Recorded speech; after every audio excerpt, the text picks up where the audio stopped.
Welcome to another episode of I Told You So, featuring the Final Fantasy or Idol Camera again.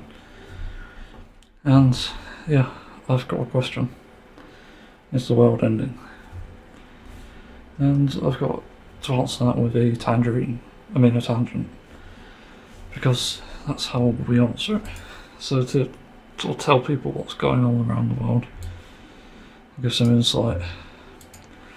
There's been a lot of stuff happening around the world. There's been America sort of revolting against Trump and ICE, and there's been people who literally just want the world to be a better place, like Palestinian Action and supporting Ukraine in the war. But there's also been weird cases of racism in the UK, which have been completely unfounded. Like, there's no evidence of any actual crimes being committed by people of colour who've migrated, especially when the bias is actually towards them and they're in the minority, or even their own kind. It's just bizarre. And I sort of started to think about this when I signed up to TikTok eventually, and it came up with this stuff because I've actually found someone sharing a video of something from there about the anti-immigration stuff, and eventually the algorithm sort of managed to recommend me more of it, thankfully, because there's actually an equal amount of the opposite happening. And you might think like, now, oh, just a brainwashed idiot. I believed all the woke people lies and stuff. The irony is, it's not the woke people who are brainwashed, it's literally you. Because we're not the ones who have money at our interests and essentially want to be billionaires, so that we can enslave people and never pay them a thing for their labour. Because that's literally the thing you're supporting. Like, all these lies and all this misinformation is pushed by them, not us. And they will always pin the blame on other minorities just so that they can essentially absolve themselves of any wrongdoing. And also, who's to say we're not being put in a game like to be played against each other just for their entertainment? Because that's not out of the question here. Given that billionaires make up like well under 0.0001% of the entire human population, it stands to reason that there's obviously a big problem with the people who have the most money. So let's start with an anecdote. So I got recommended TikTok videos, and I got recommended quite a few, some good and some a bit suspicious. There were some great ones, but I've found myself feeling kind of disappointed by the fact that the UK has become a place of racism. And it's not just that, it's the fact that people are trying to deny the fact. And it goes without saying that you'd be much more respectable if you just come out and admit it. But lying about it, saying you're not, shows both ignorance and, again, similar to like how billionaires would. They try to absolve themselves, and you're trying to absolve yourself of it.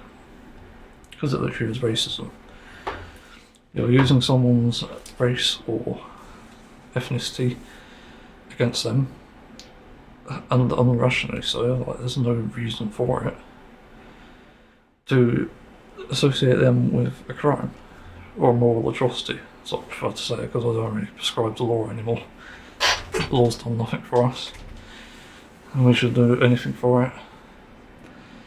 But yeah, they're being associated with these crimes and they're not actually founded on evidence.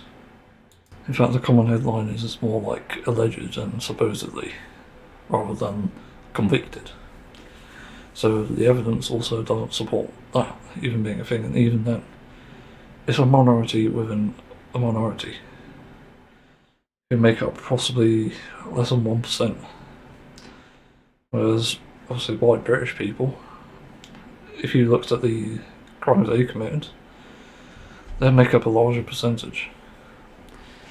So it's strange how we're not talking about this, about when we're talking about protecting kids, protecting women, because that's literally where it all stems from. So it leads on to the TikTok I found recently about how this racism is leading to very stupid assumptions and very dangerous ones. There was a black woman on a train who is British. She was born in Britain. She speaks British. She has the accent. She's like 100% British. And here she was on the train, sitting down, and then an old lady comes up to her. She's recording, luckily, and tells her to go to her own country, which is just fucking insane. Actually, a correction. She was actually Scottish, but still part of the United Kingdom. But disgustingly, this old woman said she should go back to her own country, and she realised she fucked up because this woman obviously wasn't from India or Africa or anywhere. So there was no reason for this, and the assumption was because she has a different coloured skin, she was from somewhere else, which is entirely false in this case. But as if that was bad enough, the older woman tried to double down on it, and I think she was with someone else as well at the time. Like, the woman didn't actually record them, but recorded the voice and put subtitles on it. But yeah, it's basically the same thing. Like, where are you from? Like, and was it sort of questions trying to dig at the country of origin or a birthplace, essentially. And yeah, like, nothing came of it. It was just a case of bigotry. Plain and simple, is like the most obvious case there is. And this really sort of prompted me to think, like, this is a dangerous mindset you have. Not to mention, if you somehow, for some reason, assume that someone with an accent who's not British, even Scottish, is somehow coming here illegally, you're making dangerous assumptions. And that is inherently racism, because you're using the grounds of an accent or someone's skin, again, discrimination, to condemn them, to say that they're not welcome. And this is why I say say, is it St. George? I forgot the name of the red and white flag, but that's essentially becoming a symbol of hate. And that's why I don't really support the flag flying at the moment. There's no pride in this. It's because it's all associated with racism. And really, the caption I'd put under these things is, "You're not welcome here." Because that's literally what's happening. It's condemning people in this place, essentially supporting billionaires. In fact, you could probably put like a penis and a pound sign there, and it'd mean the same thing. Because that's what people are pushing for. So, this is where things get ugly as well. Because if it ends up staying this way, it will spiral out of control. Don't know why my camera pulls there, my bad. I've been seeing two lines like each other. Pretty gay, but I love it. It'll spiral out of control and it'll have a domino effect. At first it's the immigrants, then it's the LGBTQ plus people, then it'll be the disabled community, and it will also spiral into other things like workers' rights, women's rights. There's many other things as well that I'm probably forgetting. But this is the domino effect of this, and this is what corporations are wanting to do. They wanted to separate people. Essentially put people who, unfortunately, biologically are able to work harder in places where they would excel at that and essentially be not paid, like being enslaved. So they work for these billionaires. And women would just be like complete objects to people. It's quite harrowing to think about, but that is where we're heading at this rate. This does lead into some other big problems as well. And it's one concern I have with the people I know and the communities I'm in. But it does pose the question of whether love lost or were we even kind enough to begin with. Because there's been problems even within our communities and even people who were formerly part of it, who essentially succumbed to talking points that were convincing enough and dangerous enough that they ended up losing sight of reality and losing their humanity, and as a result of it. And this comes in the forms of like loneliness pandemic and complete alienation because of things like ableism and also things like racism as well now, where it will probably separate us even more. Even though we literally need these minorities to come together to fight against this. And really showing a hand of kindness rather than the fist is one of the ways I go about it. But when I think about my own experiences when I've been in dark places myself, there was often a lack of support for the things I actually needed. And unfortunately, some people in these situations do turn to the other side because they're probably the only ones that would actually give them advice and actually care. It's sort of where we possibly failed and have essentially lost. And we always preach love and respect, but people lose that love and respect when people are not obviously giving it back. And that's one of the big problems. We don't necessarily have to be completely communicative of these emotions and obviously love and respect. And sometimes it just comes in the form of like, hi, how are you? And it could be something like checking up on someone who's being quiet. There's lots of different things, and essentially that could help, that could save lives. And let's not forget that with all the stuff going on in the UK now and sort of America, we may need to make a sort of what they call the, I'm trying to think of the garbage piles, landfills. That's it. But there may be a situation where we need landfills for kids and obviously other minorities. Because again, that's sort of the place we're headed. And the more someone feels excluded, the more issues that will come with that. And they might either turn to trying to find support, they might try to even act on it in a darker way. And there's just not really many options because of, again, how bad an influence bigotry is and hatred. And yeah, like only one of very few outcomes can come out of it. But they'll say that there'll probably be landfills for this where we just mass burn children's bodies because there'll be so many suicides and so much harassment and hate.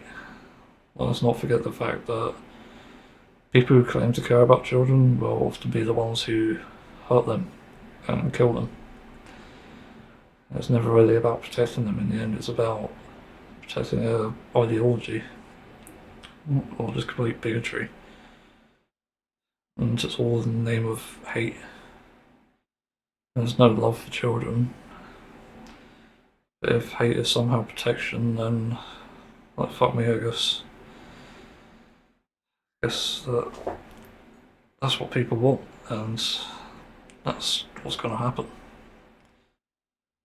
It does lead into the other topic though about bigotry, how it's more convenient to believe a lie than it is to believe in the truth. If you were to look into, for example, the immigration stuff, again, these one or four accounts of immigrants doing bad things doesn't represent everyone else the same way one trans person doing a bad thing doesn't represent every single trans person, who, by the way, like entire populations here completely outweigh those who do bad. So it makes no sense when you really look into it, because you do really need to look into it to be careful to form an opinion where human lives are at stake. And let's not forget again, everyone's human. Every single human being, an immigrant, someone who's of different colour, different sexuality, different gender, even disability, they're all still human. Billionaires don't view it as such, but we as a society should view each other as humans at least. And it is literally the very least we can do. You need to understand we go through the same emotions and same sort of paths in life, or similar at least. And another thing where bigotry sort of invades truth is that people don't look too deep into anything. Like one of the things I see consistently on TikTok is actually people pointing out that we've always had foreign things in this country. Our phones are made in China. Most of our technology is. Our food has been inspired by other countries. And there's no doubt been plenty of other things that have come from other countries. Like we have imported food still, despite Brexit.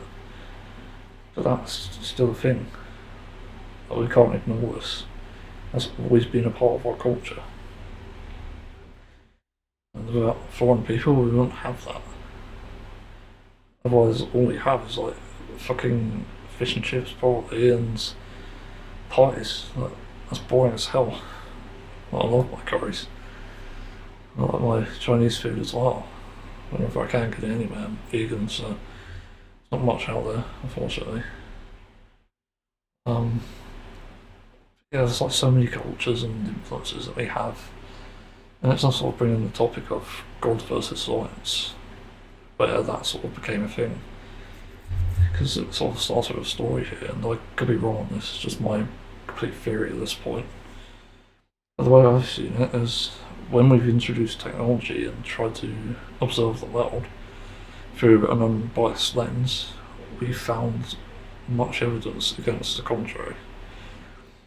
Because the other side would have us believe that God created the world and God is great. But the evidence against this is quite overwhelming. And it leaves so many more questions than it does answers. Because our world is so complex. First we looked at our own planet, looked at like water and the trees and rocks and stuff. Like there's so many different things, and we found carbon dating. We found fossils, which are things we've never even seen. They've never been documented. We found plenty of new life and species we didn't even know existed.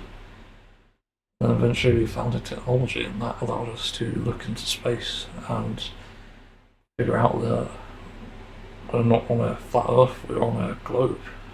We're spinning around a star. We're a tiny one at that, and we're surrounded by other planets and meteors and stuff. There's like so many different aspects to it.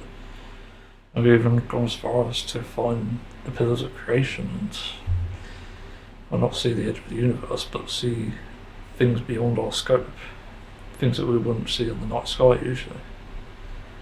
So it does sort of mean that science has answered a lot of questions, but it doesn't answer obviously what to believe. And that's where people choose the thing that's most convenient, rather than looking into all the details. Even like the simplest ones, people would prefer to believe that everything was created. It sort of ties into the watchmaker analogy. I remember hearing a lot of times when I was doing research on this years ago. Basically, the watchmaker analogy is that someone had to have created the watch, it couldn't have created itself. So it has to have had a creator. But again, science refutes this, and we found that with so many possibilities in the universe, it literally becomes a matter of luck, and we're essentially born of a star, because that's literally what the science says, is what the evidence says. And so people believe the things that are more convenient to believe in, which happens to be creation, not creationism, which doesn't actually explain a lot of the facts we have found about on this planet. Like, it doesn't explain fossils, it doesn't explain carbon dating, it doesn't even explain the outside universe, or outside of the galaxy at least. Like, we can't know what's outside the universe to this moment. It's not to say we can't, but at the moment there's not really any sort of way to figure this out. So again, it becomes convenience over well, the actual truth. It's convenience over truth at this point. It sort of brings up the conversation of critical thinking, which is another detail here. Because critical thinking is actually important. It's something I learned a bit too late, unfortunately, and I wish I knew sooner. But it's important because it explains a lot of things that you won't initially think about, and this is something I've also promoted as something that should be essentially learned, taught in school, obviously to be learned. So it's really handy to have because it means that it can remove bias, it can remove any sort of false evidence and lies, even fake news. It does a lot of different things. And critical thinking is actually one of the best tools you can have. Because it even help you stay sane, for that matter. Help others stay sane in a world that's already very sick. So it does lead with like the question, like one example of critical thinking here is: do you, the viewer, ever think I was racist myself? Now, why would I be so passionate about this topic? Especially given my background in growing up with divorced parents and having two sides of the story. Not really to do with the breakup, but to do with other things like beliefs. On one hand, one side of my family was against gay people, and the other just didn't bother to tell me about it. So I was informed in a way that was kind of confusing, and I wasn't sure what to believe. With religion, though, that was a different story, because I was told that God exists, and if I was good, I'd go to heaven, and if I was bad, I'd go to hell. On the other side, it was like, there isn't a God, there can't be one, so I don't know what to believe. And that, as a child, is kind of difficult to tackle because I don't know what to believe at that point. And because there's no critical thinking being taught by anyone, not my family, not schools, I wasn't sure what to believe. And I was also taught something about immigrants, and basically, again, one side was, well, I'd say like it's half and half actually, like there's a bit in between, so some were and some were. I was also taught about immigrants and how they're ruining the country, all the way back when I was like 10 years old, which was 18 years ago now. And yeah, it's as the same as it was back then as it is now. Because there's no evidence behind it. It was just, oh, there's a foreign person, they should get the fuck out. Forgetting the fact that there's tourism, forgetting the fact that there are in fact people who seek refuge here and asylum. And it just ignores so many different points, and yeah, I used to actually believe them. I used to believe that immigrants were a problem, and they're the reason that people like me couldn't get a job, even though I'm unemployable due to disability. But people are very hell-bent on this idea that there's someone to blame for something, and again, it all ties into this convenience over truth idea. It's more convenient to believe someone's causing you problems than it is to figure them out yourself. It's like saying someone else is causing your problems and blaming it on a completely different person. But it does lead me to say as well, like, do you think I was ever racist? And yeah, if your answer is yes, then you'd be right. So yeah, that was literal racism. It was like the colour of someone's skin determines that. And I even have racism from childhood even. Like, I used to see black kids even, not black kids, and think like, oh, why the fuck are they painting their skin that way? No, it turns out not to be true. Because they don't paint over the skin, they wear it. It's what they're born with. And had I known that, I would have solved a lot of problems that I had with black people myself.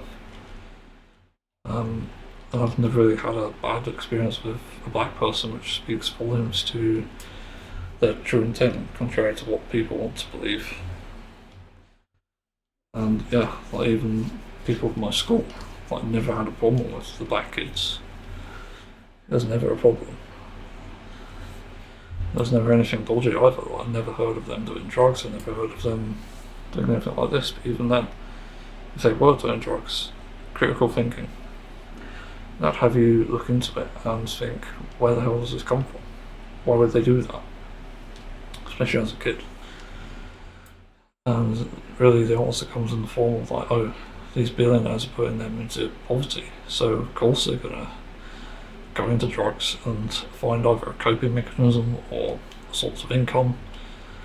Yeah, like if you put them in a poor neighbourhood, they're gonna fucking commit crime like that. Not necessarily harmful, because yeah, it's a desperate situation. Like, it's quite obvious. And it's obviously a bad thing, not denying that fact. It's just that people do this first, and I'd argue they're the perpetrators here. The desperate situations do call for desperate measures, and if you haven't been in that situation, you wouldn't understand. Again, critical thinking is important here. Dissecting this and getting to the bottom of it, the truth, investigating it, is all important to this conversation. Not doing that is simply admitting you're wrong. And that's what I see a lot of people as now, when they're waving these flags and telling people to stop the boats and stop immigrants, stop asylum seekers, for example. And all these assumptions as well, which are based on no evidence, they're just assumptions.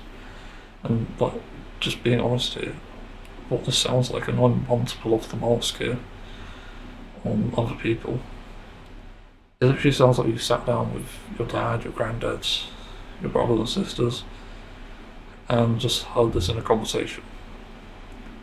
There's no other evidence. It's just a conversation. But there's literally nothing to this, and you're putting it out there as if it was so true that it's the government's fault and they should be doing something. They should be doing more. Even though it's the government literally saying this shit. And gullible people are taking the news who report on that, and the news are misinforming people using a very unfair bias to push that point. You've all been baited. And do you want to be the laughing stock? That's your choice. I want to have a part of it. And at least as the next point I was going to talk about, your fears and cowardice speaks volumes to the truths you supposedly hold yourselves to. Because yeah, that's literally the situation we're in. You're literally using fear and cowardice to push a point. You're so misinformed on a topic that, see, the not knowing of it is what's pushing you here. And that's what you think is truth, but in reality it's just theory. It's just hearsay. There's literally nothing. There's no evidence. Again, do your research, use critical thinking. It's so easy to dissect. So, this leads me to my final talking points, and well, I'm probably going to start to end the video here. So anyone who's watching, listening, who is obviously part of a minority or is an immigrant or whatever, asylum seeker, I want to say to all the people around the world, I'm sorry. I'm sorry to all the people suffering at the hands of racist Brits and brainwashed Americans. I'm sorry to the victims of war crimes, not to mention the victims of moral crimes as well. It's things that are happening in our own country, things that are happening elsewhere. I try to do my best to be informed about these topics and address them with the utmost care. I only have compassion for stopping violence and say upholding peace if it's even possible. I try to use my privilege for good because, yeah, well, I'm no doubt a privileged white male as it is at the moment. Nobody deserves to be oppressed for something they obviously can't choose, for something they can't control. It's just sickening. Again, I try to use my privilege for good. I've got internet, I've got the internet, like lots of knowledge at my disposal, lots of understanding as well. It all sort of ties into it, because I do care about people. And I do care about those who are obviously saying racist things, because there's obviously something wrong here. It could be people who are mentally ill, it could be even vulnerable people themselves, who have just been scaremongered and baited into this. I just call out things for what they are, and helping yourself is really the way to go. Helping those who are less fortunate than you is also another way to help yourself. Because, yeah, a lot of problems these days can be solved with talking to others, trying to understand them, understand where they come from. Everyone has this idea of how to run a country, or what it's like before, but nobody has any idea to please everyone. And that's a hard thing to achieve for sure. I'll say this again, if I were to ever be put in charge or even an informant in that sense, like an authority, I'll definitely do my best to make sure people are safe and protected. You know, protect people from immigration, like, there's no doubt about that. There are definitely areas that need improving. Again, it requires truth and critical thinking. And you need to be loving rather than hating. That's really the only way you can properly address this. And some people might say, like, oh, you're a fucking pufter, you're weak, you're a sissy, you're a soy boy. I don't give a shit.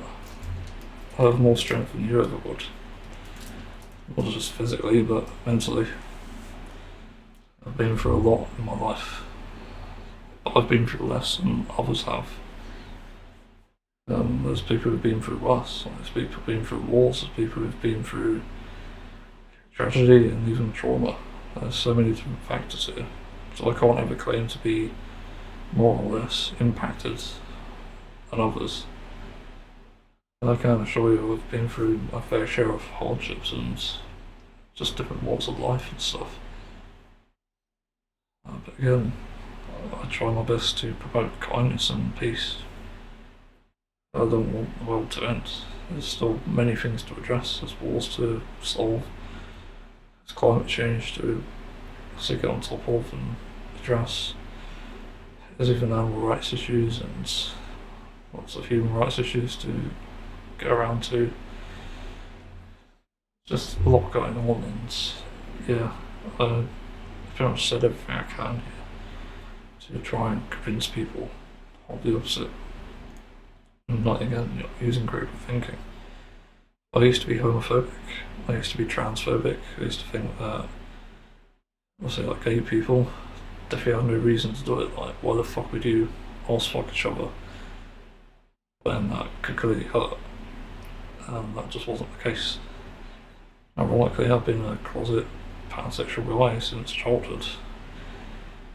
That's always been something that's bothered me, and I didn't really understand it until I actually did the research and tried to hear it from others, like what their experiences were. And also with trans people, I was really misinformed on it. I was always told as a child as well that nobody can dress up to be, like, no man can dress up to be a woman, no woman can dress up to be a man, although that last one wasn't really said often. But there's always something like that, and I also convinced myself of, again, a convenient lie. I convinced myself that was deception, and that was the entire point people did it. It was to rape people. And when I did the research, and also heard it from trans people themselves, that wasn't the case at all. There was no evidence for it. Just a few anecdotes again. minorities within minorities. That's such a small percentage that it just doesn't matter. And really the rest of solved itself, the rest of the problems. These are obvious things that you can figure out as well. Also, like the thing that I used to struggle with, and it was only until like a year or two ago that I figured this out. Like, how do you, as a straight person, this guy, how do you date someone who's trans? Because they're clearly not biologically the gender they say they are. But that ends up being false because sexuality is more complicated than you think it is. It isn't black and white. It's a whole fucking rainbow. It's a whole spectrum of colours. And where you end up is really dependent on your preferences. Because I realise that straight people can date a trans person if they're straight themselves, if a trans person is straight. Some people might want to date someone with bottom surgery and some might not. It's really down to preference. And it's also down to what people might want in said relationship. Again, a spectrum. It's called a spectrum for a reason. It's because there's no simple determining factor in that. It's all the same way that you might be attracted to certain types of women, but not other types. Like, I don't know what to use an example, like breast size. I'm not sure if that's a fair one, but it really depends. And some people like bigger ones, some people like smaller ones, or even none. And in the end, it doesn't matter. It's all on a spectrum, and it's your choice what you prefer. And I don't think anybody should be judged for that. It's my sort of still man of the, I'll say the bigot side. But in general, it's often always convenient to believe a lie. But those lies can be harmful to people and ends up having a domino effect. Again, it could target the working class. Once trans rights are gone and gay rights, it'll be women's rights, it'll be the working class. And then you have no legs to stand on.